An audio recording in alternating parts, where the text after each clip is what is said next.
Hi friends, I'm Pavan Bunga. నిన్నటి వీడియోలో చెప్పాను కదా నా షెడ్ అయితే తీసేస్తున్నా అని చెప్పేసి. సో షెడ్ అయితే మీరు వెనక్కి చూస్తున్న విధంగా అయితే పైనవన్నీ కూడా నేను తీసేసాను. ఇవి తీయడానికి కొంచెం టైం పడుతుంది, ఎందుకంటే ఇది ఎంత కష్టమో దేశమో మళ్ళీ అంతే కష్టంగా అంతే ఈజీగా తీయాలి. ఎందుకంటే కొంచెం ఒక పట్టి ఇరిగినా సరే ఒక పట్టి వచ్చి 350 రూపాయలు. సో దానికి లాస్ వస్తుంది కాబట్టి ఇంకా మనం చాలా జాగ్రత్తగా తీయాలి. ఇంకోటి ఏంటంటే నేను ప్రతి ఒక్క కామెంట్ కూడా చదివానండి. చాలా అంటే చాలా పాజిటివ్గా పెట్టారు. నా మీద ఎంత లవ్ అండ్ సపోర్ట్ చూపిస్తున్నందుకు థ్యాంక్ యూ సో మచ్. దానికైతే నేను ఫిదా అయిపోయాను. ఇలాంటి సపోర్ట్ ఉంటే నేను ఇంకా ఎక్కడి వరకైనా వెళ్ళగలను, ఏదైనా చేయగలను అనే నాకైతే నాలో అయితే ఒక కాన్ఫిడెన్స్ అయితే వచ్చింది.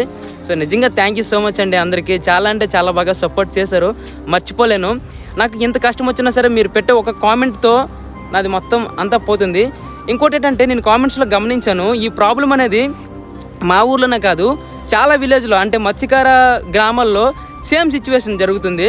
సో అసలు దీనికి కారణం ఏంటి అనేది కూడా తెలియట్లేదు. ఈ భూముల్లో ఏం చేస్తారో కూడా నాకు అర్థం కావట్లేదు. సో బ్రతుకు తెరువు కోసం కూడా అడ్డుకుంటున్నారు. అదే తీరం దగ్గరలో అమ్మవారి టెంపుల్ కడుతున్నామండి, దానికి కూడా అడ్డు పెట్టేశారండి. మీరు స్క్రీన్ మీద ఆల్రెడీ చూస్తున్నట్టున్నారు.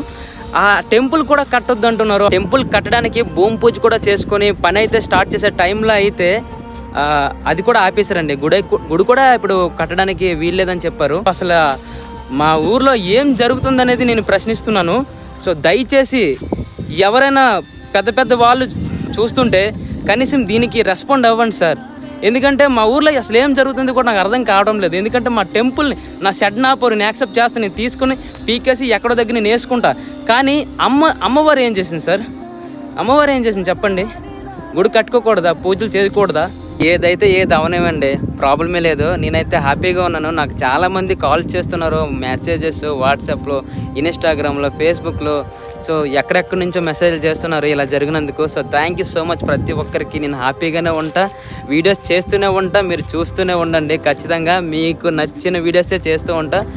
ఏ రోజు కూడా మీకు కంటెంట్ విషయంలో అయితే తగ్గను, మంచి వీడియోస్ వస్తాయి. ఇంకోటి ఏంటంటే షెడ్ అప్డేట్ అయితే ఇస్తాను. కొద్దిగా గట్టిగా ప్లాన్ చేద్దాం ఈసారి.